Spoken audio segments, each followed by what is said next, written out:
Hello, everybody. So I have the pleasure to be able to welcome Deb Houlding to this stage. So Deb is not going to need an introduction. I know that we'll all be familiar with her.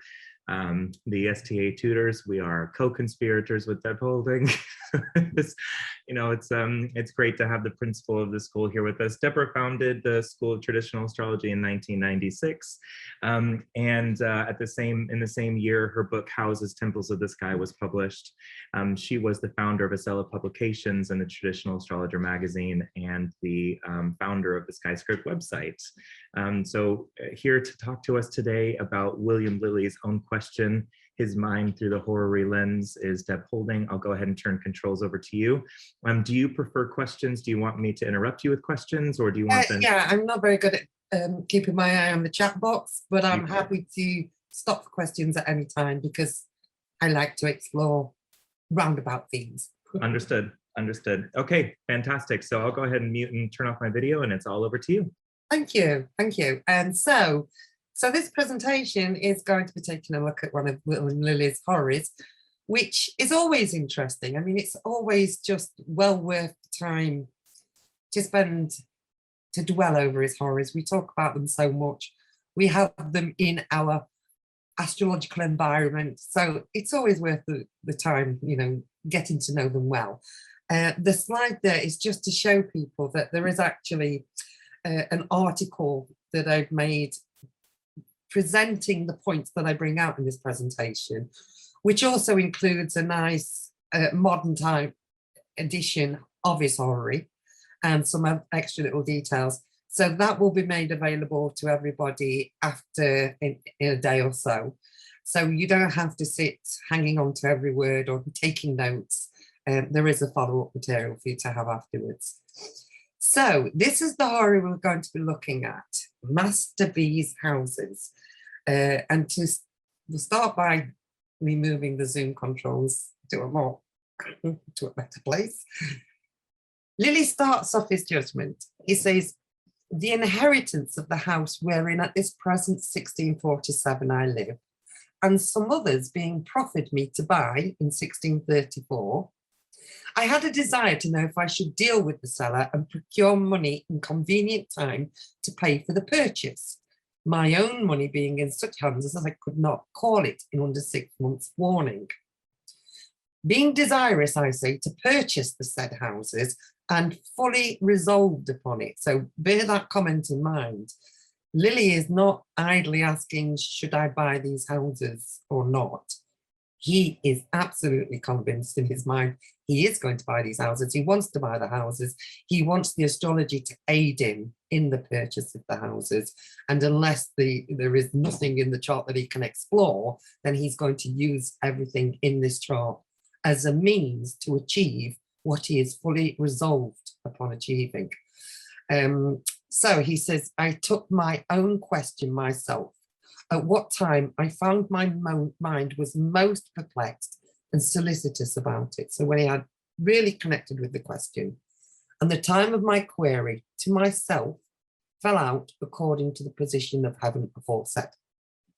One of the reasons why I like this chart, and I think it's worth the exploration, is because it really is a masterclass, not just in judging horary, but also Lilly's use and his just natural sense of working as an astrologer was when he does a horary and he sees a potential for something to happen. He's also working as an electional astrologer. He's looking at nativities. He's trying to find moments in time when he can maximize any potential in the chart. So there's elements of that within this judgment. I want to point out that the house we're in at this present, he published this in his Christian Astrology in 1647. And as he writes about this, he's actually living in one of the houses. So it's the corner house over by Strand Bridge, which, if you're familiar with Christian astrology, when he writes his address to the reader, he signs it off, the date that it's completed and sent for publication, from the corner house over by Strand Bridge. So that is the house that he's buying. It's the house that he lived in at the time that he wrote Christian Astrology, but also some others. And it's in Lilly's autobiography that he explains that as well as the corner house, he purchased a half share of 13 houses in the Strand for £530. The £530 bought in the corner house and the share in the 13 properties that he used for rental. So that's what he's asking about back in 1634, where he's considering whether to make this purchase. And I want you to all consider what it feels like when you've just started studying astrology and you're probably about a year and a half into it, or 2 years. Maybe you've done, 6 months of natal work or a year of natal work, and then you've gone into horary. And around that time, you ask your first horary question, and the thrill that you have when you ask your own question and you see the symbolism speaking to you in the way that you can relate to it. Because that's where Lilly was at the time that he asked this question.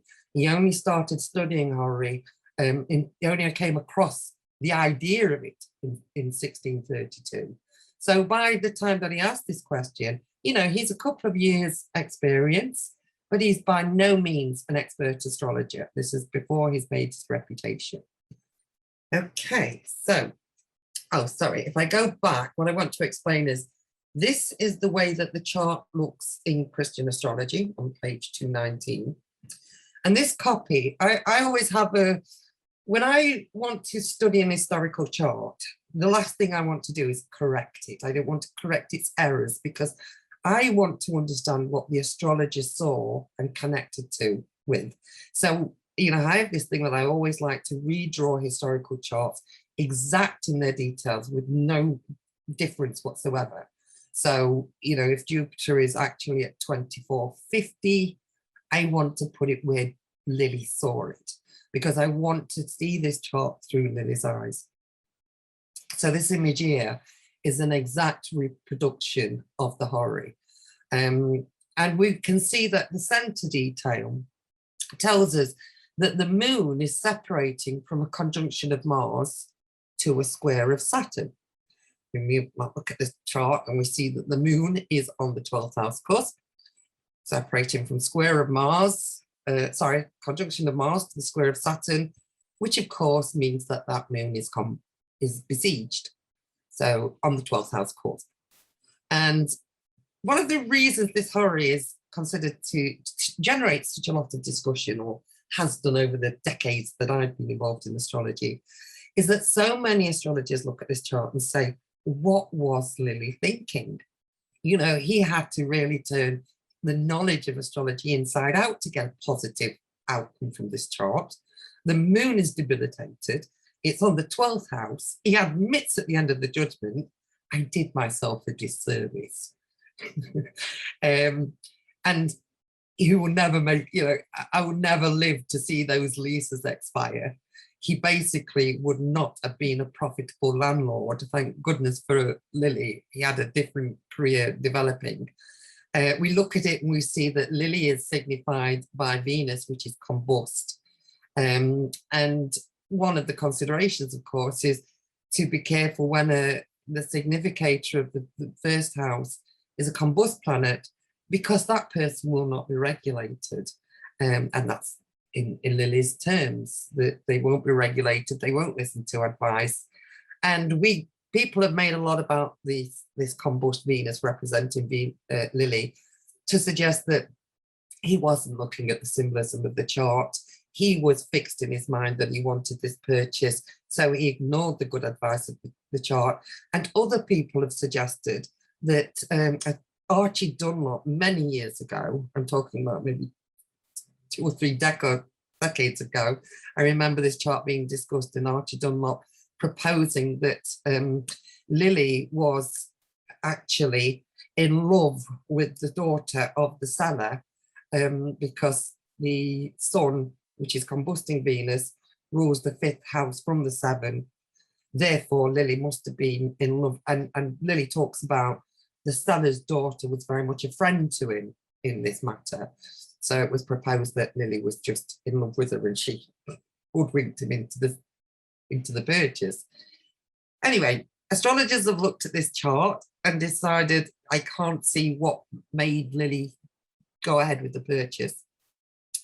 But I think that actually, you know, deeper exploration of the chart does show very much a valid reason. It does show us a good reason for Lilly doing what he did. I'd like to explore that. We'll take a few look. We'll do a reassessment on the rules of buying property. And then we'll do an exploration into what was going on in Lilly's mind and in his life at that time. And then we'll look again at what Lilly explained about this chart and make sense of it. And we'll also look at, you know, where his house was, where he lived. Now, as I say, I started off redrawing the chart so that it was an exact replica in modern format. But actually, if you put this chart into a modern computer, it's really, it demonstrates just how skilled Lilly was, because really the difference between the computer generated chart and the manually calculated chart, which would have been rounded up and used by tables of the time, you know, I think there's so little difference. You know, we might be talking about, you know, Jupiter, Lily's got it at 2532, computer is 2537, Saturn's at 2125, computer makes it 3 minutes difference. But there is no, you know, the difference in the two charts is so minimal that it doesn't impact on the judgment of the chart at all. So I'm actually going to, for most of my presentation, just revert to the computerized edition, because it's pretty much, there's no errors in Lily's calculation to be of any merit to the interpretation. Okay, so before moving on, does anybody have any points at this? I'm not monitoring the chart. Any questions at this point? If not, I will move on. Okay, so before looking at what was going on in Lily's mind, let's look at the general principles for a property purchase. So just remind ourselves and get into this chart. First house is the querent, so that's Lilly. And in this situation, he's wanting to buy, so the first house is the buyer. So Lilly is signified by Venus. The seventh house signifies the seller. We've got Aries on the cusp, so we would generally expect that the seller is signified by Mars. The fourth house signifies the property. So we've got Capricorn on the cusp, so we would expect that the property is signified by Saturn. The 10th house signifies the profit, the success, the result of anything, really. I mean, we talk about the price when you're selling something, the price of the transaction, but really the 10th house is all about the profit, the success, the outcome. In this chart, it's ruled by the moon, and the moon, as we've seen, is not well placed. So if we were going to say, will this be a profitable outcome for me if I invest in these 13 properties to set them up as a rental scheme? I would say, no, I don't think that's where your future vocation lies. The second house is relevant for the querent's money, their available assets, their resources, what they can use. The question recently in the review course from Moira Patton, and she was looking at the chart that many of you will know from the ST course, where we look at the prisoner on trial, and whether, I'm not going to give all the details away because there could be some students here who haven't done it yet, but the chart about whether the prisoner who's being suspected of giving secrets to the enemy will win the trial or will it be executed. And there was relevance to the second house, and Sibley makes reference to the fact that money, he recommended that the prisoner give advice. And Moira said, why would he use the second house? Now, the thing is that the second house showed an asset he could use. The second house is always, what asset, what resources have you got? And for somebody in a war trial, has, you know, like, they'd used the money, but the asset he had was his information. So the second house can be anything that you can use to bolster your that you can put on the table, that you can trade with, that you can barter with. So it doesn't have to be physical money. If you've got information and it's got a value to it, then that would be a second house issue too. The third house in property matters is your local neighbourhood. And as well as the signs on the cusps and the sign rulers, we might want to consider a planet inside the relevant house to be a valid significator, especially when close to the cusp. A planet in close aspect is also descriptive. So let me just pad that out a little bit. As we explain in the horary course, co-significators. So we've got, for the seller, we've got Aries on the cusp. We've got Mars ruling the 7th house, which would normally be taken as the main significator for the seller. But in order to make a contract, or in order to see that a deal can be made, as with relationship charts, a contact can be made to the 7th house ruler or a planet within the 7th house, especially if it's close to the cusp, and especially if it's descriptive. So we need to hold on to that, because in this chart, Lilly makes most use of the seller as being represented by the sun. He does that because, first of all, it's his way of finding a way to buy the house, because if he uses Mars, there's really not a lot of positive testimony for him. And he's resolved on buying these houses. So he is looking for good connections he can use. But he also, we know that the sun is descriptive of the seller, because Lilly describes him as a man who stood on high terms, and he had no reason whatsoever to sell this property to Lilly or to even deal with Lilly. He didn't need to sell them. He didn't need to haggle over the price. He didn't need to sell them. So, we know that the sun was descriptive. It's exalted in Aries. The moon can also act as a co-significator as for the querent, so that's representative of Lilly, or for the property, because the moon is always, it's so general, but it's the focus of the question, and it's kind of everything as well. So the moon is a co-significator of Lilly. It's a co-significator of the way the whole thing plays out, but also because he's asking about buying the property, the moon represents the focus of the question. So the moon will represent the property. And we also want to look for the moon. What house does it rule?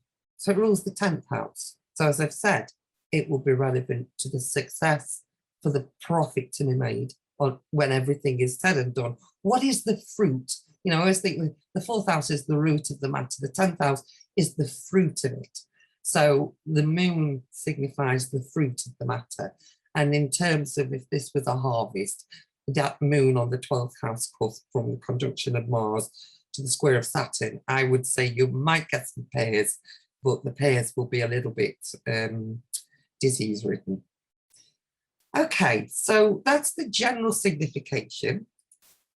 An application between the moon and the significator for the buyer is always helpful. But if the querent is selling, the movement of the moon to the 4th ruler or the 4th cusp can be negative, because the moon describes the querent retaining the property. So let me just engage my brain with what I've just said there. So basically, the moon can co-signify Lilly, and it can co-signify the property itself, but it doesn't signify the seller.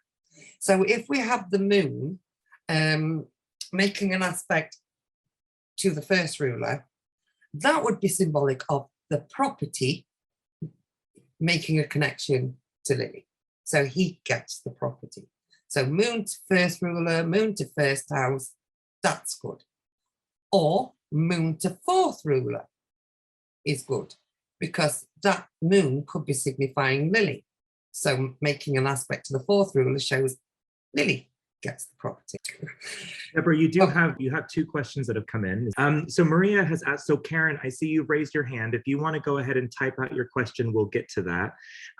Maria has asked, if the planet inside the relevant house and close to the cusp has no essential dignity, would you also use that as a significator? I mean, obviously the case with the sun here it's dignified, and it has, some rulership over Aries, which is on the cusp of the seventh. Do you think that took?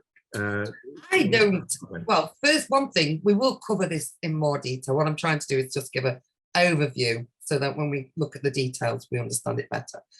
I don't like the use of our mutants. I just think it gets confusing to me. The cellar is the seventh house. That's in my system. And Lilly does not ignore the seventh ruler. People think he ignores Mars, but he doesn't. He uses Mars. But he uses the sun, and he says it's descriptive of the cellar because the sun is exalted, and his cellar was an exalted person. Now, I don't think it's necessary, so it's the Almutin, and it is descriptive. But if you remember the chart about who's going to die first, the man or the wife, and the wife was signified by Aries on the seventh cusp. So she was partly signified by Mars, but she had Saturn on the seventh house cusp, sitting on the cusp. And in that example, Lilly goes again more by Saturn because it's on the cusp. And he says it describes her better. He talks about her being, very Saturnine in her appearance. So I don't think it is because the sun is the Almutin here. I don't think it's because the sun is dignified. I think it's the proximity to the cusp, its placement in the house, and it's more involved in the action, and it seems to be more descriptive.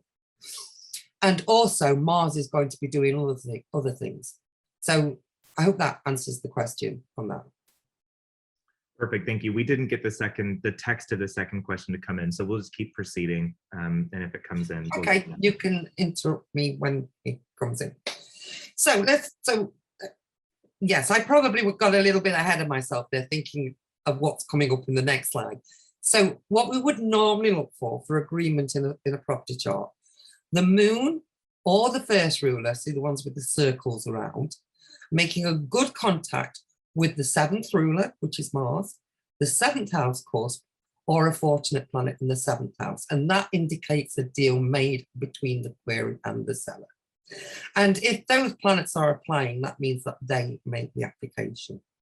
Right, so what we've got here is Venus, which is Lilly's main significator, is sitting on the cusp of the seventh house. That is a good point of contact. That is one testimony that he is able to negotiate with the seller. He's got a point of contact with him. But if you use moon here as the co-significator of Lilly, then the moon is separating from Mars, and it's not making an aspect to the sun. So the moon's just showing this is not coming together. If you use Venus for Lilly and then you look at the relationship with Mars, again, there's no aspect there, is there? So Lilly doesn't want to use that. But what he does see is that the Venus and the sun are applying towards each other. So that's his only hope, really. Let's look at this. Let's make this symbolism work. Now, it's better if the first ruler is applying to if the seventh ruler is applying to the first ruler, that means the seller is coming to you with an offer, is wanting you to do something. But Lilly knows from this, the only testimony on that level is Venus applying to the sun within the seventh house, and he's got to approach the sun, and the sun doesn't have to deal with him because the sun is exalted. So, he knows he's not in a good bargaining position. Right, another way that agreement can be made is if the moon applies to the first ruler, because remember the moon can signify the property, but we don't have that here. If the moon or the first ruler applies to the fourth ruler, then that's an indication that Lilly can take possession of the property, or to the fourth house cusp, because the cusp itself and the house itself signifies the property. So here, what we can see is that there is an applying square from the moon to Saturn, the fourth ruler. Not easy, but at least a point of contact. Even if to say you can buy these houses, it's going to be difficult, and you're going to take a long time, and you're going to regret it. And all Lily will hear is, I can buy the houses. You know, like there is something there. But a good indication is the fact that Venus is applying to the trine of Saturn. So that's really, in my mind, the strongest argument that he has got applying trine to the fourth ruler. And I think that really conveys the love that Lily had for the house that he lived in and that he wanted to buy so much, which we'll look at why that was the case. It's a mutual reception. So Lily would probably see that, and the house wants me. You know, this is my home. I feel like that. I'm a moon in fourth house person. And I've known that there's been times in my life when houses speak to me. You know, I can have a love for a house, and I know that, you know, I know that house shares it and returns it back to me. Now, it's even better if the fourth ruler applies to the first ruler, which is what we've got going on here. I've just mentioned that. And this is just a little screenshot from Lily's Christian astrology, where he signs off the corner house over against Strand Bridge. Now, when he ends his judgment, he says, the truth of the matter is, I had a hard bargain, as the figure in every way considered doth manifest. And I shall never live to see many of the leases yet in being expired. And as Venus is not just combust, but is in combust in Aries, sign of detriment, opposite her own house, so did I do myself an injury by the bargain. Yes, well, you would do, because the moon is on the cusp of the 12th house of self-undoing. I mean in matter of money. But the love I bore the house I now live in, wherein I lived happily with a good master full 7 years, therein obtained my first wife, and was bountifully blessed by God with the goods of this world therein, made me neglect a small hindrance. Now, I thank God, do I repent it, finding God's blessing in a plentiful measure upon my labours. Yet was I no tailor or scrivener, as Wharton affirms, or indeed any profession at all, nor was my master a tailor, or my wife a scrivener's widow. So we'll look at why he makes that declaration. And we're going to look now at go back and look at where Lily was in his mind when he bought this house and why it was so important. Any questions in the chat before we go into Lily's childhood? Okay, Lily's life. You're good to continue. I apologize. Okay, Lily's life before the question. So Lily was born at Dysworth, a little village in Leicestershire in England. And the image here is the back of Lily's house, which still stands. The extension was added after his time, but the black and white part was original. So that's a copy of his house. And I'll just, if anybody wants to know more about it, let me just get rid of that. How do I close that down? Can you see the? Can you see the Google? Yes, we can see Google Street. Okay, so this is just Google Earth, and this is the little village of Dysworth, and this is Lily's cottage as it is now on the street view of Google. So there it is. So if you want to go and have another look anytime, just Google Maps Dysworth. The village of Dysworth itself is about 1 mile from East Midlands Airport. It's down this little winding lane. It goes into the middle of nowhere, and there it is. And you can see that his house was pretty much in the centre of the village. There was the village church. There's the local pub. There's a wishing well in the front of the garden, which can't be seen. But that is the house that Lily was born and raised in. So let me just close that down again now. Are we back on my PowerPoint? Wait. We are, yep. Yeah, thank you. Right, so here's the thing about Lily. He was, if you read his autobiography, he'll say that he was born in this rural village where things were very rude. But we can see the house that he lived in. You know, he was a yeoman's son. He wasn't hard off, in you know, according to the standards of 17th century England. But there was a poverty mentality because his family background had been relatively wealthy as landowners, but in his father, as Lily came into the world, they were losing a lot of money. His father was really struggling to make ends meet, and he went bankrupt during Lily's period of growing up and becoming a man. So I often think that wealth and poverty, to some extent, is largely a state of mind. And Lily did not grow up with a wealthy state of mind. He grew up with a sense of there's never enough money. We have to sell the family possessions. So it was always hard for him.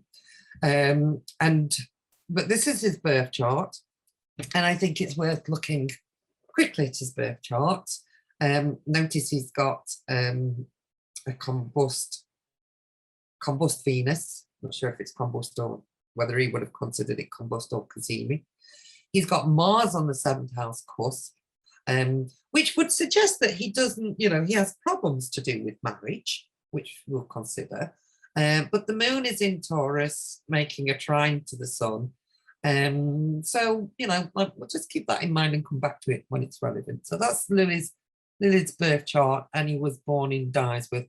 And then when he was about 11, he was sent to a place called Ashby de la Zouch in Derbyshire, which was about 12 miles away, because where Lily was born in Dysworth, it kind of stands on the Leicestershire, Nottinghamshire, Derbyshire border. It's only about 12 miles away from my house, to be honest. So, it's quite local, but it's in a different county. And Lily was sent to this grammar school, Ashby de la Zouch. So he would have been a residential student and spent most of his time in study. And he was very lucky because his mother insisted that he gets a good education. So, he benefited from the influence of his mother insisting that they use whatever they can to educate him well. And he benefited for two reasons. First of all, Derek Parker, when he wrote his biography of Lily, said that had Lily been born 50 years later, he would never have been able to go to this grammar school. But at the time that he was born, and it was the result of Elizabethan laws, which came into effect, and then they were taken away by James, because Lily was born 1 year before Elizabeth I died. And she was a very tolerant ruler. And then, of course, we've got King James, and, the tenor of the times changed.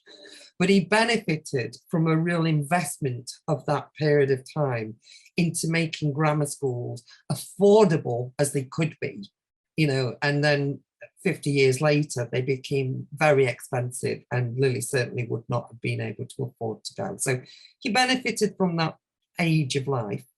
And he also benefited because when he went to this grammar school, the reason that his mother chose it was because there was a schoolmaster there called John Brinsley, who had a very good reputation. And John Brinsley, he's featured on Wikipedia, John Brinsley the Elder, and there's lots of books and works about him, because he introduced, and this is a book that he wrote about schooling, and he wrote a book called The Grammar School, and he was very influential because he taught that there is a way to teach people, and it didn't involve beating them to death with the birch. You have to make people love the subject too. And so he was a Puritan, he was a stern teacher, but he instilled great love, and he was very, attached to his students as they were to him. And he brought the best out of him. And he was known as being, having a great love of teaching language, and also English language, because at that time, most school teachers forced children to learn Greek or Latin and did not invest in how to express yourself within the English language. So these were all skills that became important to Lily, because, he became a very prolific writer with his almanacs and his ability to communicate to the everyday man. But he also had a great knowledge of Latin. And his school day, started at 6 o'clock in the morning, and there would be 3 hours of Latin study even before he had breakfast. So he had a long and very disciplined school, but a teacher who really wanted the children to understand about the love of learning. So he was fortunate with the school that he went to.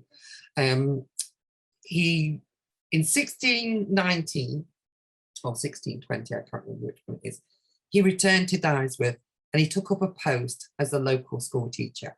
He was the only one in his class from Ashby de la Zouch Grammar School who did not go to Cambridge University because his parents could not afford. At this time, his father was in debtor's prison. He was in prison for debt. And his father did not have a good opinion of Lilly. Lilly talks in his biography about how his dad would often say, "You're good for naught. You're good for nothing. You can't drive a plough. You can't work the land. I've got a farm." His father obviously wanted a strapping lad to help manage the farm, and this was not Lilly. So he returned to Dysworth as a local school teacher. Well, you can imagine when you've had that kind of education, at that time it would have been a very rural village, so he was not stretched. But he met a person called Sam Smatty, and Sam Smatty was the lawyer that was negotiating with his father to try and get his father out of, he was in Leicester jail for debt. And he, obviously, Lilly was the one taking messages back and forth, and Sam Smatty recognised that there was something quite smart about William Lilly, and he was the one that put him in touch with Gilbert Wright, who lived in London, who was looking for a manservant. So Lilly packed up his bags. He says his dad was glad to get rid of him, and he walked. So you see the little line here. This is Lilly's footprints, walking all the way from Dysworth in Leicester to the house of Gilbert Wright, the corner house on the Strand, which is where Gilbert Wright lives. And it took him about 5 days. He only had a few shilling. He had nothing more than the clothes on his back. And he had to walk. He couldn't afford the carriage fare. So the image here is showing you that, can you see my cursor on the screen? See these little steps with the little boat? This is a representation of the corner house where Lilly lived. And we'll look at that if there's time at the end of the presentation to place it where it sits today in London. In fact, yeah, we'll do it at the end because I want to make sure we've got time for the presentation. A few years ago, there was a plaque placed in London. In fact, yeah, let's go in it. Let's go in it. So here we are, and right down there, that building there that's where Lilly's plaque is, which is a green plaque to note its historical importance for the City of London, and it says William Lilly lived on this site. But actually, to get to where Lilly's house was, we'd have to go all the way down here. This is Victoria Embankment, which at Lilly's day, this has been built in because this was where the Thames originally was. And this is the site of Lilly's house. See that little lane there called Strand Lane? There's this modern building on it now. But that, I don't know if we can go in, that's Strand Lane. And this is where Lilly lived. We've got the site of it. The building no longer exists. And that would have been the River Thames immediately outside, but it's been built out since because of the Thames Embankment. So that's where it was, and that was the Strand Bridge. The plaque is in the wrong place because Derek Parker was the first one to say, we don't know anymore where Lilly lived because we know he lived by a bridge called Strand Bridge, but there are no records on it on the historical maps. And everybody was looking for a bridge over the River Thames called Strand Bridge, in the same way that you would look for Waterloo Bridge or whatever. But actually, Strand Bridge was never a bridge. It was just a little pier, just this little set of steps, which came out from Strand Lane. So if we go back, he's just walked to London and he comes to the corner house of Gilbert Wright. He's a man about 66 years old. And Lilly says that he was so comforted and welcomed when he arrived that that night he asked us to imagine how wonderful it was for him, because Gilbert Wright gave him good white bread to eat. And up in Leicester in Dysworth, they would have had very rough bread, you know, not good white. This is like somebody nowadays saying, and we had really good sourdough or something, you know, what something. This is not just rustic bread, it was good quality bread. And the very next day, he took him out into London and set him up and bought him a new coat and really took to him like a son. You know, he made him one of the family, and they became very close. So Lily's only 18 at this time of his life. And Gilbert Wright becomes the father figure that he's never really had, apart from the John Brinsley, who was a very good teacher at school. So part of his duty is to nurse Gilbert's first wife, Marjorie, as she goes through terminal breast cancer. And, you know, Lilly tells us that Marjorie and Gilbert did not have a happy marriage. He explains in his biography, he said, Marjorie was Gilbert's second wife. The first wife was married. Gilbert made a lot of money on the marriage of his first wife, and again with Marjorie. But he said, my master married his second wife, who was Marjorie, for her estate. She was competently rich. She married him for considerations he performed not, nocturnal society. So that they lived very uncomfortably, because he got her estate, so he got what he wanted. But I'm afraid poor Marjorie, she was wanting some nocturnal company and she didn't get that. He also describes her as being very jealous-minded, and she was wanting Lilly to keep his eye on what Gilbert was up to. So it was a bit tense, but you know, he was very much involved in the family life, taking care of things. He talks in his biography about how he would go to the Thames to draw water for Gilbert's bath, how he would sweep the street for him, how there was no drudgery that he would not willingly perform for his master, because he was very fond of his master and his master was very fond of him. Now, 1625, at that point, Gilbert Wright left the corner house because that was the year of a Great Plague. I mean, we've got the Great Plague that we know in 60, you know, later on in the mid-60s, but there was a big plague in 1625, and I think there was like 40,000 Londoners died at a time when there was probably, you know, I don't know what the population of London was, but it would be minimal to what it is today. So Gilbert Wright left the house, and he left Lilly in the house. So he was looking after the house, and he would talk about how the streets of London were deserted. If you went to church, there was nobody on the streets. And if you walked the streets, you would be coming over dead bodies. And he also, you know, he recollects the memories of playing with Wat the cobbler and Dick the blacksmith on Lincoln Inn's Fields, which is still a field, you know, in London, still there. And I think that's very charming, because it gives us a sense of, you know, what kind of man was Lilly when he started to become famous as an astrologer. You know, he'd known it rough. He'd never known real poverty, but he'd always had to work hard. He's always had to worry about money. You know, and his social network was Wat the cobbler and Dick the blacksmith. So when he's dealing with clients, you know, he's got an ability and affinity to talk to all kinds of people, especially when he's made money for himself and become a celebrity. You know, he can talk to the rich and famous, but he can talk to the, you know, anybody in society, because he's not in one place. He straddles all the community groups. And I think that that's very much a part of his gift as an astrologer.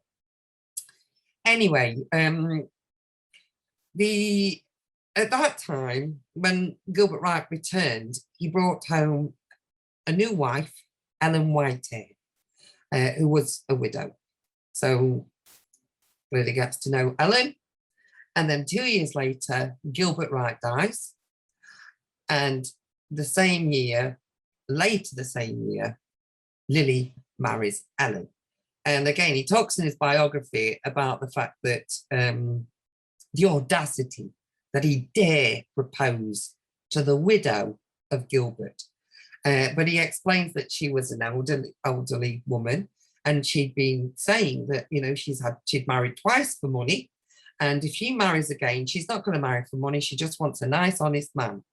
And he says that a fellow servant in the house kept reporting to Lily about the way that she was asking about Lily all the time, asking about William, and you know, he was saying you should propose to her. And Lily was in great fear because, you know, if he took that risk and offended her, you know, it was quite unforgivable. But he felt that he probably would get a warm reception. So he said one night when she was talking about marriage, he said something like, "You should just get a man who would take care of you." And she said, "But where would he find such a man?" So he says, and I saluted. So he went, and you know, there was a lot of saluting going on. When I was like, "I'm your man," and she was like, "No, you're too young for me. You're too young for me." But she didn't need a lot of persuasion, because the following night she sat him down at the dinner table, put a hat on his head, and said, "Right, we're going to be married." But what happened then was for 2 years, and remember, this is all before Lily gets into astrology. Doesn't know anything about astrology at this stage. They have to lie low in society, because even after they're married, they don't want her family to find out, because they know that her family is going to say, "We're going to annul that marriage because you're elderly and wealthy, and we want the money when you die. We don't want you giving it to this young gutstop who you've only just, you know, married, and then anything happens to you and he gets all the money," which is exactly what happened. When the family found out, you know, there was a lot of lawsuits as they tried to annul the marriage. And so for 2 years, that was quite stressful for Lily. But in the court of law, it was decided that they were legally married and that he would be the benefactor of her wealth. And it wasn't until 1632 that now he's a comfortable man, because he's married to Ellen. He's got, you know, he can now have servants looking after him. He's about 26, I think, at this age. So he's got a life of leisure. He said that they were very happy together. He treated her very well. She enjoyed his company. She made his life comfortable. And so he had the time, and he started to hear about things called ephemerides and things. So he started to take lessons from John Evans, because he had the capacity. So Ellen died the following year, and he says, "And she left me whatever was hers. It was considerable, very near the value of £1,000, so a lot of money." And then 1634, remember, he's only just started taking elementary lessons in 1632. In 1634, spring of 1634, this is when he's asking his horary. He says, "1 whole year and more, I continued a widower and followed my studies very hard." And then he just notes in his biography that I purchased these houses in the Strand, which we know is what this horary is about. Are there any questions on that? So far, the only question that's come up so far is, what do we know about how Lily first encountered astrology before he even took lessons? Well, there was something in, you know, in the biography about a friend was talking to him about this John Evans and how he could read ephemerides, and Lily didn't know what that was, and it sounded very clever. So, you know, he hunted him down and took some lessons. But that's a whole new story, you know, of his interaction with John Evans. Could make a BBC drama out of that, which would be very entertaining.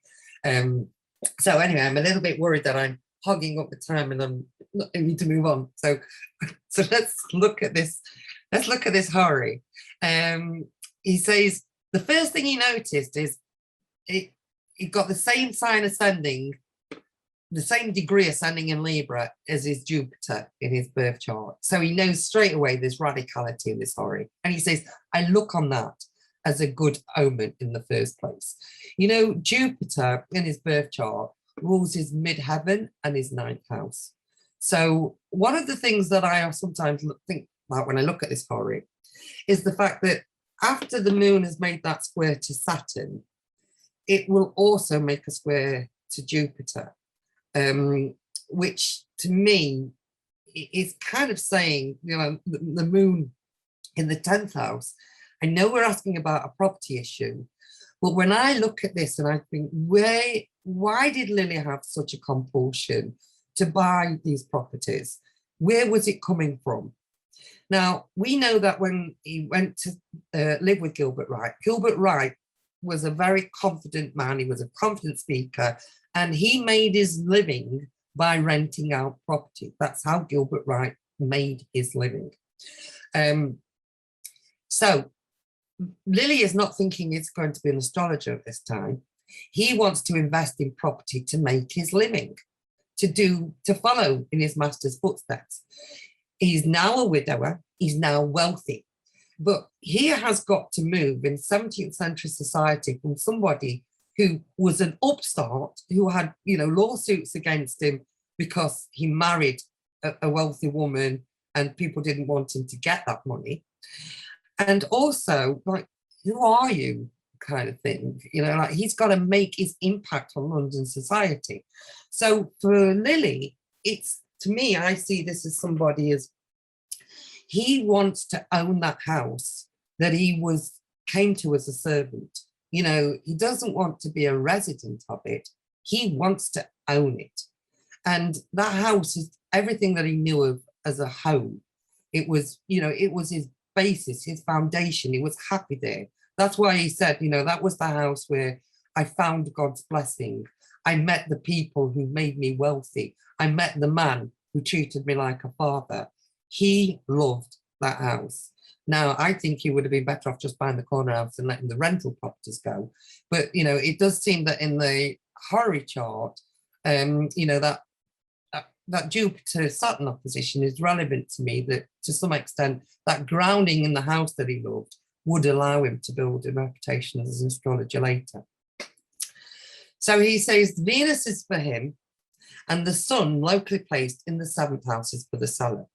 And he notices that the sun receives Venus because Venus is in the exaltation of the sun. So the sun is receiving Venus by exaltation.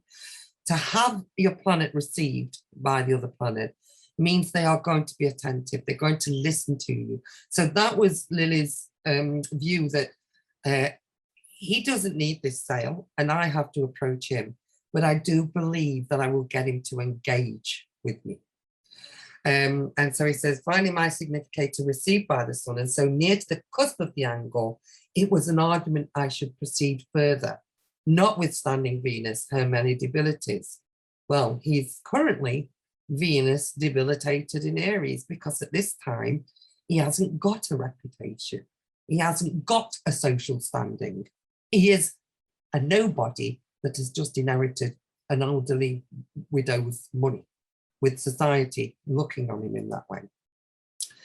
But he also says that he noticed that Venus is applying to the trine of Saturn, and that was his main reason for knowing that, you know, strong argument I should buy the houses, and indeed because both planets are mutually applying to each other because Saturn is retrograde.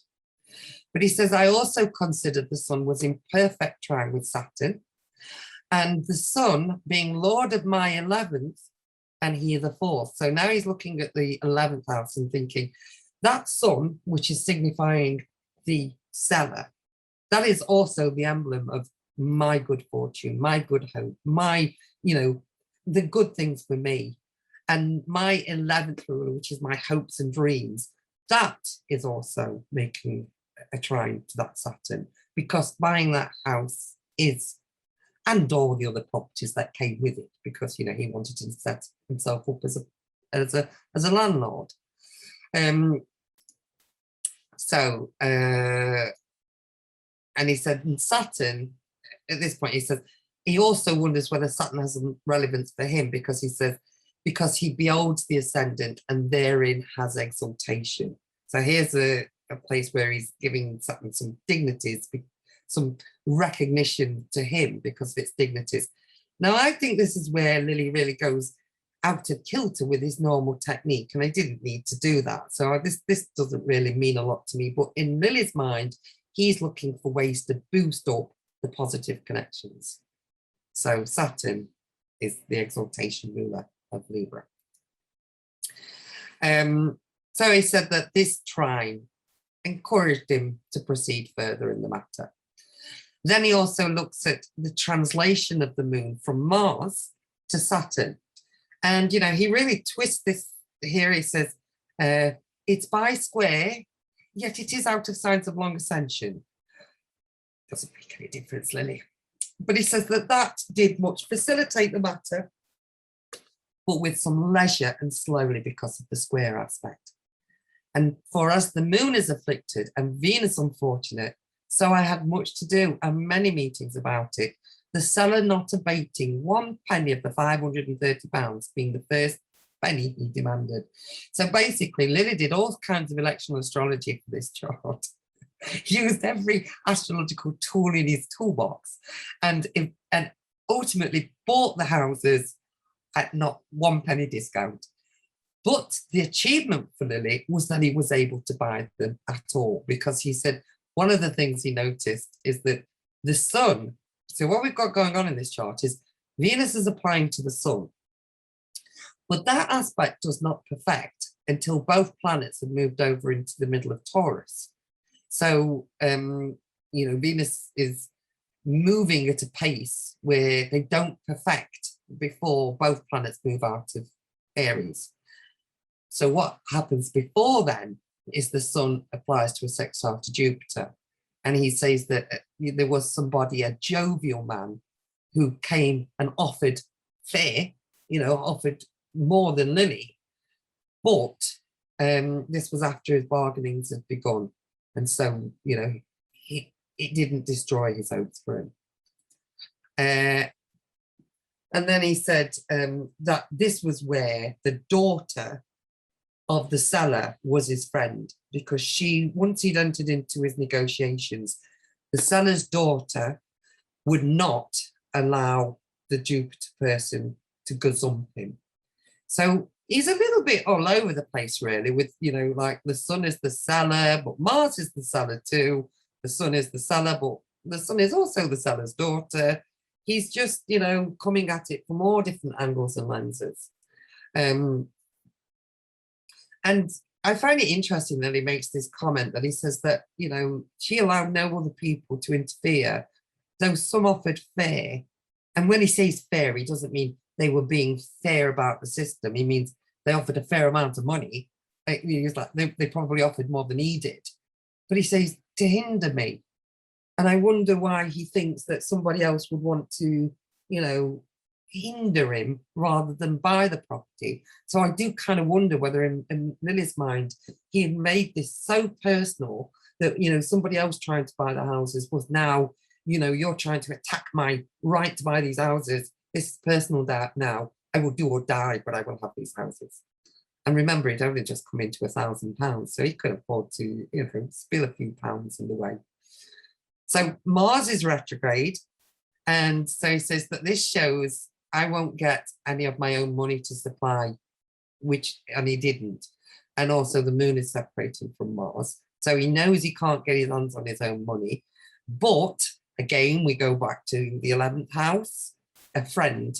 He gets the money from a friend, which is symbolized by the sun. And he says that he knew he would get his money in time for the completion, because he judged that when Mars goes direct and Jupiter goes into Cancer where it's exalted, he expected at that time he would be able to get some funds to, you know, to make the purchase. And that corresponded with when a friend provided the loan. And he said that that was beneficial to him because there's a platic sextile between Jupiter and Venus. So he said he elected the day that he would make the bargain with the seller. And he elected the day when Venus and the sun came to an exact conjunction. And that was on the 4th, when they met at 14 Taurus.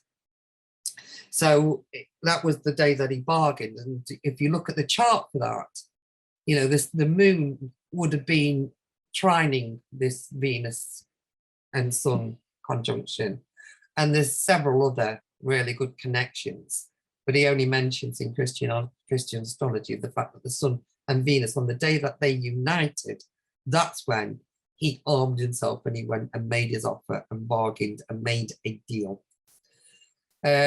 He points out that Saturn, which signifies the houses, he says it's retrograde and it's cadent. And he says that the houses were very old, but strong and able to stand many years. So, you know, we saw from that diagram, they probably were very old. I think they were knocked down around the end of the 1700s. And again, he elected the date that the sale was complete. So he says the 17th of May, and remember that he uses the Julian calendar. So we have to put 10 days on to bring it up to the Gregorian calendar. So for us, it's the 27th of May. So he used the day that when Moon and Venus were in conjunction, I paid £530 and my covenants were sealed. The covenants is when you take the legal possession. So that was the day that he became the legal owner of the properties. And he says, so that as Venus wanted 6 degrees from the body of the Sun, so it was 6 weeks and some days from the time of the question, here I perfected what the figure promised. And again, he used the actual figure. And he says the another reason why he had a reliance on this chart is because the moles and scars of my body exactly agree. For as Venus is in Aries, which represents the face, so I have a mole on my cheek, about the middle of it. And as Libra ascends, I have one on the reins of my back. The moon in Virgo, afflicted by Mars, I have a red mole beneath my navel. Jupiter, Lord of the Sixth in Gemini, masculine sign, I have a mole near my right hand, visible on the outside, so I have one on the left foot. Now, moles, really, we need to do a presentation on Lily's use of moles, because he just thought that the synchronicity between horary charts and moles was the thing that really convinced him.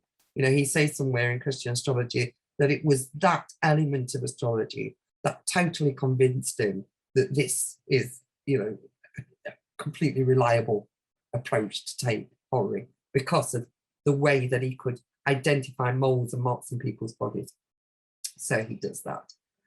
And then he concludes by saying, you know, I could have told you more. And the truth is, I had a hard bargain. And, you know, I did myself an injustice in the matter of money. But the love I brought to the house I now live in, you know, made it all worthwhile. This is where he was blessed. And what I feel is that the horary chart is doing two things, personally. My feeling is, it's saying that as a business idea, this is not a good business idea. This is not a good investment. This is a very bad investment. Financially, this is not good. But there is a love of you and this house. And Lilly could afford to lose some money, because he was going to go on and work creatively in that house on the subject that he loved, and become bigger and better than anything that the rental properties could ever bring into him. So it was like, there was kind of a red herring, but it was the place that, you know, worked well. So I don't think that Lilly was wrong in his judgment of this chart. I understand where he's coming from. And I understand that he came into this knowing that he's not here to debate or to wonder whether to buy the house. He just wants to know how to get them. Okay, I apologize that I'm always a little bit over time. Ryan, are you able to unmute and ask me your question? Or have you put your hand up to tell me to stop talking? No, that'll be for, I think, for a question. Unless, there we go. Are you there, Ryan? We can't hear you. Okay, are there any other questions, Wade, that I can quickly answer? None of them came in. I mean, everything that came in were things that were easily confirmed already, just making sure that people knew what you were looking at. Okay. Yeah. Oh, there we go, Ryan. Yeah, go ahead. Oh, perfect. Yeah, I had two quick questions, maybe quick questions. The first is I wanted to double back to a question that actually Hillary asked in the chat about like the ownership status of the home that Lilly lived in before he was able to purchase it, because Hillary had made the point that didn't his now deceased wife own the house? Or like, I what's the don't. story Well, there if she didn't? well, uh, I think he owned half them. So because he bought half of them, so I don't know, but he does say in the horary, in the introduction to the horary, that it was to buy the house that he now lives in. So that was the, you know, and when he talks about the rental properties, he says he bought a moiety of the rental properties. So I imagine that he didn't buy them outright. You know, he bought a share or part ownership. All I can tell you, this is what Lilly says here in his judgment, you know, where he talks about the love I bore, the house I now live, wherein I lived happily with a good master. So clearly this is the corner house that he is talking about. So he couldn't have owned it because why would he have to buy it from himself if he would have been master B, wouldn't he? Right. And I guess that's where kind of the confusion came from. And I wasn't sure if there was something like in his biography or something that he mentions that might shed more light on it. Yes, well, no, of course, it's a really good question. And I don't think that there is. But what I feel is that that probably what happened was that Gilbert Wright owned half of them, and that maybe after his, I don't know, might have been some trade back to some other party, and then Lilly bought him out. If I just, you know, again, this is another illustration of where Lilly's house was. And one of the things that we know that it was there, this is like a aerial view of it. It bounded 2 divisions of London. And Lilly later on in life talks about getting legal suits. And because it was under the jurisdiction of this part of London, that's how we know his house was just here. That's his plaque, that's Dorian. Why have I come here? No, it's not in there, sorry. It's in the handout where he talks. I don't know. Have I answered your question? Just say yes. So my second question, while we're on the topic of real estate history, is what's Lilly's, like, what's the house that Lilly was born into up to now? Oh, well, it's just a private residence now.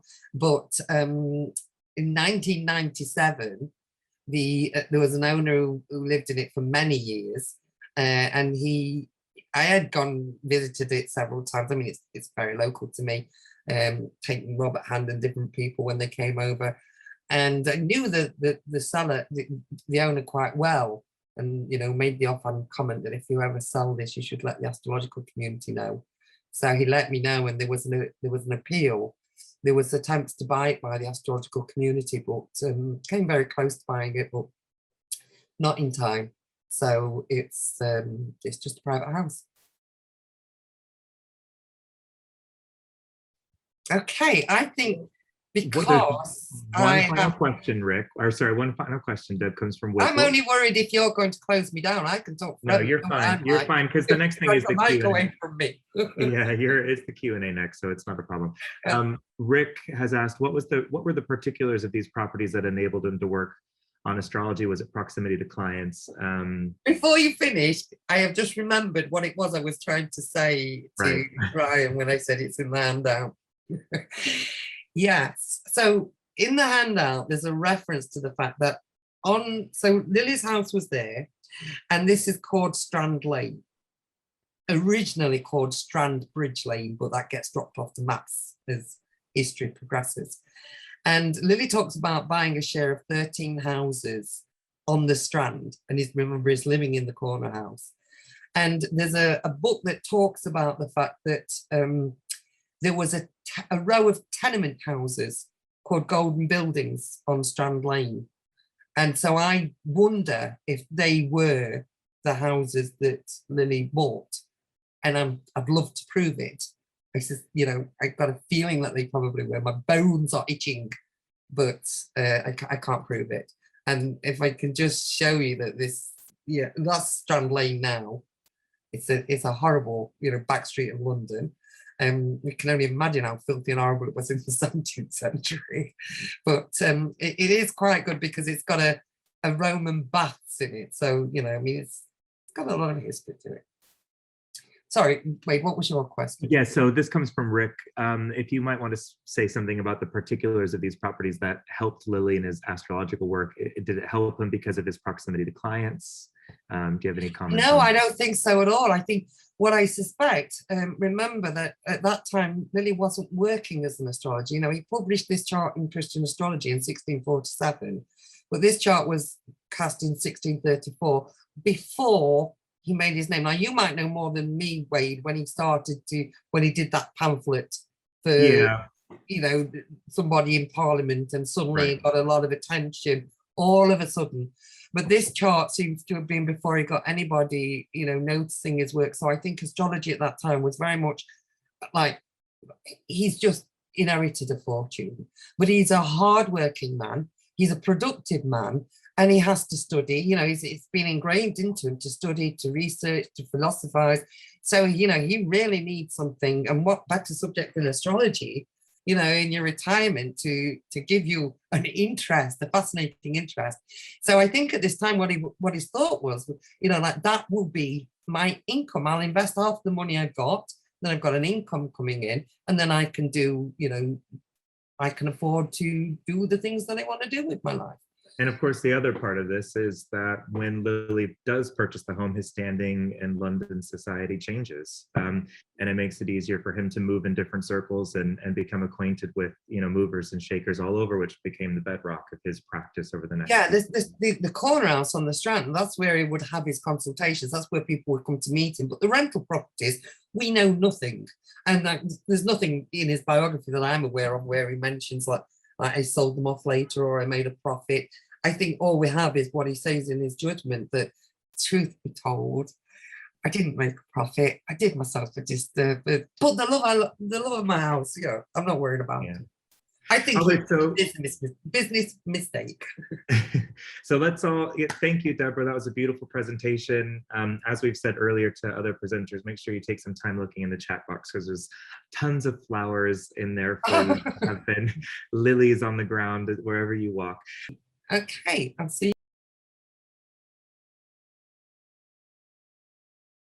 Those of you that came to the event yesterday, well, now I gave a presentation about William Lilly's horary on whether to buy Master B's houses. And something has happened this morning, which I think is so in line with the theme of this event. And I just feel like I just solved a mystery, which has been bothering me for decades in the most bizarre way. So I'm just going to tell you about it. That yesterday, when I was giving my presentation on Lilly's horary about whether to purchase Master B's houses, Ryan Butler asked the question, why, if Lilly inherited the money of the man who lived in the corner house, why did he have to buy it? Surely he would have owned it as part of the will. And I was a bit thrown at the time, because I was thinking, I don't know. But clearly you did have to. So I went to bed last night thinking what I think must have happened would be that he would probably have owned the house on a long-term lease. He probably wanted to buy the freehold. So I had it in my head that, you know, one of these days I'm going to go down, I'm going to find some archive society, and I'm going to try and find the deeds and find out who Master B was. Who was Master B? Because for years I've wondered about that. So I had that on my mind all night. And then this morning, when I was cleaning my teeth, I got the name Bulstrode in my head. And I suddenly was thinking, Bulstrode, I know that name. Why am I thinking Bulstrode? And I then remembered that Bulstrode Whitlock was the man that Lilly had dedicated his Christian astrology to. So I went on a hunt. So this was the presentation from yesterday about Mr. B's houses on page 219 of Christian Astrology. This is the dedicatory epistle in Christian Astrology where Lilly dedicates his work to Bulstrode Whitlock. And I was doing some deep searching on the web, trying all sorts of different terms. I knew that these houses were near Arundel House. I thought he might have had a link with that. And eventually I got through to this life of Bulstrode Whitlock, where he mentions that in 1654, there's a passage that says, my kind friend Mr. Lilly propounded to me about August this year that he would settle upon my son Bulstrode, this is Bulstrode Whitlock's son, in reversion after his life, so when Lily's dead, he would settle on him his house and lands in Hersham at Walton, in Surrey, and a fee farm, and several houses in the Strand, all of the yearly value of above £400, and moved me to take off a mortgage of those lands and houses that they might be clearly settled. So I am convinced that Master B was Bulstrode Whitlock, and that what he would have done when he said he bought a share of the houses, that he would have had a mortgage still attached to them. This also shows to me that this was a very unprofitable deal for Lilly, because at the end of his life, he generated a debt over them. And so he wanted to settle on somebody else to take the debt. So I'm just really chuffed about the fact that on our mystery day, I feel that that's just one little mystery. I told my husband all about it. And I said, I'm so happy. I know who, I'm pretty sure B is Bulstrode. And my husband was saying, why does it matter? It's like, I can't explain, but it just does. So I'm going to update the PowerPoint that will be circulated with that. And that's why I wanted to start a little bit early, because that's not even on our program today, but I'm just so full of, like wanting to share that I'm pretty sure that's who it was. Kudos. Thank you.